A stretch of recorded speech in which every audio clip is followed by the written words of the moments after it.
So hey guys, আজকে বহুত দিন পর বাজার গেলাম আর বাজার যে আমাকে যে কলার ছাল খেতে হবে সেটা তো আমি কখনো আশা করিনি। আর তারপরই সুজে চলে গেলাম আমাদের পকেট পরোটা রাজুদার দোকানে। আনলিমিটেড তরকারি, একটা সেদ্ধ ডিম, এক টুকরো হ্যাঁ, তো সকালে উঠে পড়ে আমি হালকা করে ব্রাশ করে নিলাম, তারপরে আর কি বড় দুটো ভাইয়ের সাথে বেরিয়ে পড়লাম বাজার যাওয়ার জন্য। আর হ্যাঁ গাইস, কিছু দূর জার্নি করার পর চলে এলাম আমি বাজারের মধ্যে, কিন্তু এখানে এসে তো আমার হালকা করে খিদে পেয়ে গেছিল, তাই আর কি ভাবছিলাম কি খাওয়া যায়। আর তারপরে আমার সামনে পড়ে এক দর্জন লম্বা লম্বা দেখতে হলুদ হলুদ কলা।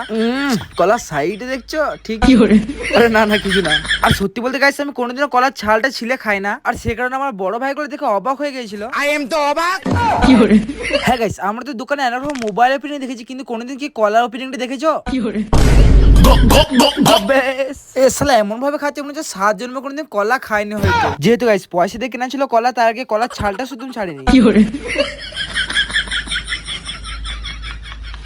তারপর আর কি কলা টলা খেয়ে বাজার কমপ্লিট করে আমরা চলে গেলাম ঠিক এরকম একটা দোকানে গ্যাস ভরতে। হ্যাঁ গাইস, আর এখানে যে মালটা খারাপ হয়ে যায় সেই মালটা ঠিক এরকম ভাবে টাঙ্গিয়ে রেখে দেওয়া হয়।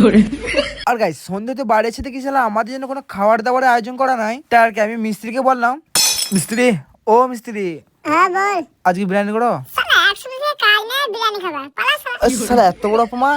তো এত বড় অপমান আর সহ্য করতে না পেরে মাথায় এক হাড়ি রাগ নিয়ে আমি চলে গেলাম এক হাড়ি বিরিয়ানি আনতে। আর কিছুটা রাস্তা জার্নি করে আমি চলে এলাম ফাইনালি বিরিয়ানির দোকানের মধ্যে। আর তারপরে দোকানে ঢুকে ভিতরে 5 প্লেট বিরিয়ানি অর্ডার করে দোকানের বাইরে থাকা মেনু বোর্ড গুলি পড়ে দেখছিলাম। হ্যাঁ গাইস, পড়তে পড়তে দাদা আমাকে দিয়ে দিল কিছু বিরিয়ানি টেস্ট করার জন্য। তাই কি টেস্ট করে সব বিরিয়ানি গুলো পার্সেল করে আমি চলে এলাম আমাদের রুমের মধ্যে।